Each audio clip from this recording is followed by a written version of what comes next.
What's going on, guys? Team Dark Arm Dealing here. We have Levi here. We got second place. Second place, playing what deck? TopTeirGamingYGO. TopTeirGamingYGO. How'd it go? It went really well. The first round was a mirror match, and I never lose mirror matches, honestly. I'm just so much better than everybody. And then round 2, I played against Salad. It's kind of an easy matchup for TopTeirGamingYGO, honestly. And round 3, I played against Drytron. Game 1, I got called by the grave, and then Talents after that. It was a rough game 1, but we brought it back and won that game.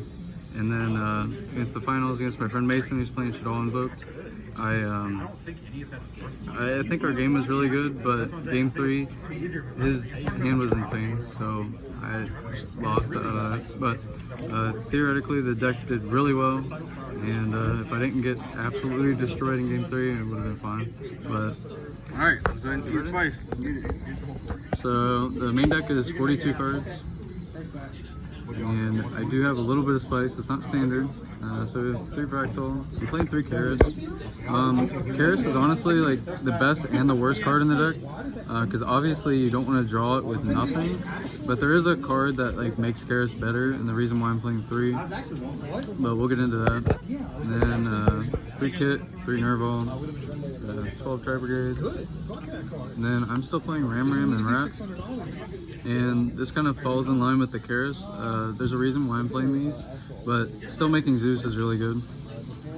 And then there's also a reason why I play Ram over Thoroughblade, but as I said, we'll get into that spice. And then for hand traps, got 3 Ash, 3 Bill. I'm playing 3D Crow. I put a lot of time into this deck trying to figure out like what was the best hand traps to play, and Ash was like the most versatile, obviously, but then DD Crow was second, and then Bell. And DD Crow is just really good against a lot of matchups, and like even though you could play 1 just to add it off Egg, I don't mind seeing this because it's good against all the matchups. Drytron, Salad, Striker, it's good against all of them. The only matchup it's like bad against is the TopTeirGamingYGO mirror match, but even then it has its implications if they don't respect it in game 1. And then obviously Imperm, so play 12 hand traps. And then for the spells, I'm playing 3 Tinky, and then we're playing 3 Airborne Assault. So if you don't know what this card does, you target a BBW on the field, and then you so you target a BBW on field, and then you special from your deck in defense position, one with a different type with equal attack or less attack. So I'll explain a little bit further on why I actually play this card, but so it negates its effects until the end of the turn, but that doesn't really matter for the play that you go for it with. Yeah. But so if you draw Airborne Assault and you draw any of the TopTeirGamingYGOs, kind of except for Fractal because he's combo by himself, but if you draw any of these in the Airborne Assault, you can normal summon any of these, and then Airborne Assault and special the Nerval, because it's a different type from all of these and has less attack. Or if you draw the Nerval, you can special Rat because it's Beast Warrior with 0 attack. Yeah. And then you make Fairzy, and then you add off the Nerval, and then special off of Fairzy. So summoning Almirage, theoretically, in this deck should never happen, because if you draw one of these, you're like, geez, I gotta summon Almirage and like just hope I don't die.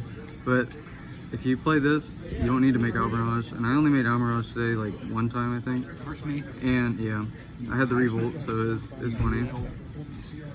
But I'm in the main deck. I'm in the main deck. But yeah, I love this card.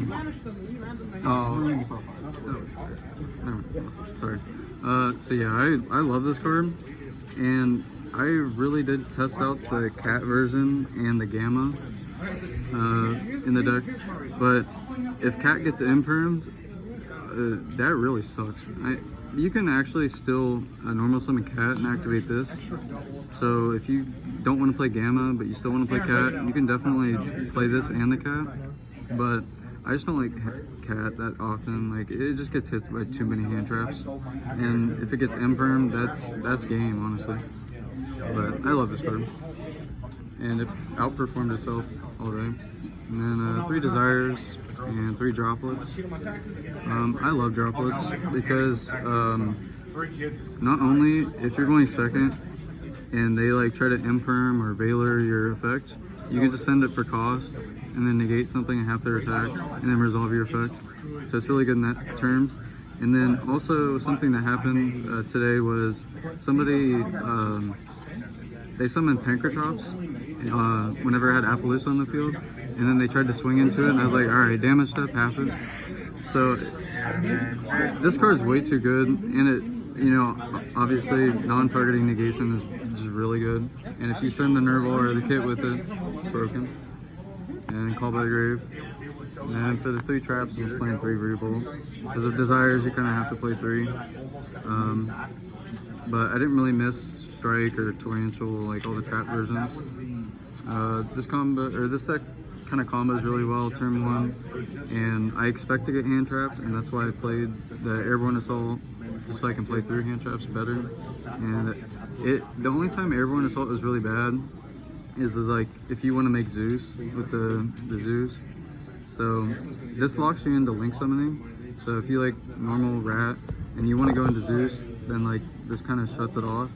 But like it doesn't come up that often because I only play 2, and I'm not playing Barrage because in testing, Barrage is horrible to draw. Like it can be good, but like more often than not, it was dead in my hand. So that's the main deck. Like I said, 42 cards.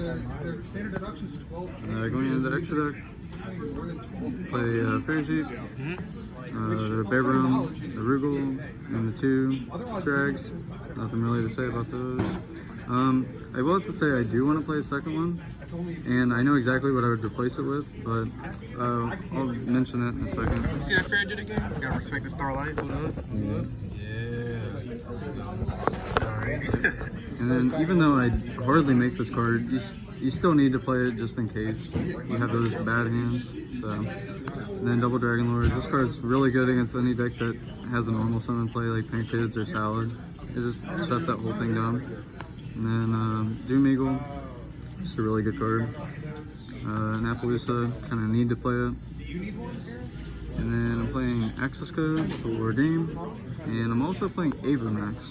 So this is kind of a weird tech idea that I had because I wanted to respect the Arrival Cybers. Yeah. And this doesn't affect it, it just gains its attack. So it doesn't matter if it uses 6 materials or 1. You know, you beat over it. Yeah. And then if it leaves the field by battle or a card effect, I had non-targeting shuffle a card on field. So this card actually did come up one time against Earth Machine a couple weeks ago, and it was really good in that scenario. And it's also pretty good against Striker because you can't target this card by card effects, and you have to battle it. Yeah. So if you have this next to an Appaloosa, it's actually really, really broken because they can't attack the Appaloosa. And then if they do get rid of it, I just non-targeting shuffle something. But I would replace this with the second Fair Jeep if like Arrival, Cybers, and Striker fall out of the meta. But like realistically, it's here for Striker and Cybers deck. But I love the idea of playing that. And then we're obviously playing the Zeus. Alright, Zeus. Yeah. Zoom in. And then the Zoo engine. I really would love to take out another Zoo, or like, because you only use these 2, you don't actually use this for anything, but you need the 4 materials Zoo, so it just has to be there. But that's the extra deck. Into the side deck, playing 3 Nibiru, or just any deck that overextends in their first turn, and then Droll for Drytron. Drolls, yep. Zoom in on that team. You gotta zoom in on all the high value, man. Yeah, I'm missing the Nibiru, so. Then we're playing 2 Ghidorah. This could be any kaiju, but you just gotta respect the wind statue. But I'm playing this because it's really good against Striker, Salad, and again the Adagnisser deck. And then it can be good against Drytron, but I actually don't side this in against Drytron because even though you can kaiju over the Herald, they would still have the IP and the 2 monster negates in hand, so it doesn't really accomplish much in that matchup. So I'd rather just have all hand traps. But like against, like I said, Striker and Salad, this card is really, really good. And Pink Drops, and playing 3 Cosmic for like back row decks. So I decided to play Cosmic over Twin Twister because I played this deck for like in 3 tournaments, and I was playing Twister, and it came up way too often to where I would discard something off of Twister, and I'm like, oh, I needed that card to do something, or like I needed it to extend past like a negation or whatever. Yeah. And even though this can play into Lancia, this could be MST also, but this is just really good for banishing stuff. So I kind of respect that a little bit more than like getting Lancia and being punished by it. But yeah, I love this over Tinky, or sorry, not Tinky, Twister a lot more. And I just don't really like Twin Twister in this deck because it's only good if you draw the Nerval or the kit anyway. But yeah. Then for the last 3, I'm playing triple tactic talents. So I'm not playing anti-spell or Imperial Order. I'm siding these in going first, and then I could side this in going second against Drytron or the mirror match also, because they kind of interact with you, and also prank kids. Yeah. But I just side, I usually side this in and side out the droplets for going first. But honestly, Imperial Order can pick up wins, but it's just kind of funny whenever you're playing against somebody and they expect you to have anti-spell and they're like siding in the Twin Twisters and the Cosmics or like Lightning Storm, Feather Duster or whatever. And it's like, alright, set my Revolt pass. Like I don't play that card because it's bad. Yeah. So it's kind of like a metagaming call. You know, like, if you think I'm playing like a normal list, then you're gonna get punished. Yeah. So, yeah, I didn't miss anti-spell or order or gamma. If you're playing against someone that's good, they know that these lists can play gamma, so they're gonna play around it. And that's exactly what happened against the mirror match. Is my opponent went fractal effect, and I had Ash in hand, and I'm like, okay, that's fine. And then they went Bear Room effect, and they had a monster on board now, so I'm gonna negate that. And they're like, damn, why didn't you ask the fractal? I wouldn't have got this far. And I'm like, I'm playing around gamma, and they're like, well, I had it. So if you're a good player, you know to play around gamma. So it's just not worth playing. And if you saw my Dino list, I did the same thing in Dino. I didn't play gamma in Dino because people know you're playing it, so you can just huge big brain them by not playing it at all. But I love the list. I have no complaints about it. Like I said, I got sacked by my man playing shit all invokes. So it is what it is. But that's the list. Any shout outs before we end the video? Shout out to, what you gonna say? What? Shout out. TopTeirGamingYGO on Twitter and on YouTube. Sorry, I forgot to say YouTube first. Check out our Discord. It's kind of popping. I'm trying to get it work. I don't know where it works. They don't like me. That's fair. I don't like me. Anyway. But yeah, make sure to check them out. And this is Team Dark Dealing signing out. Peace.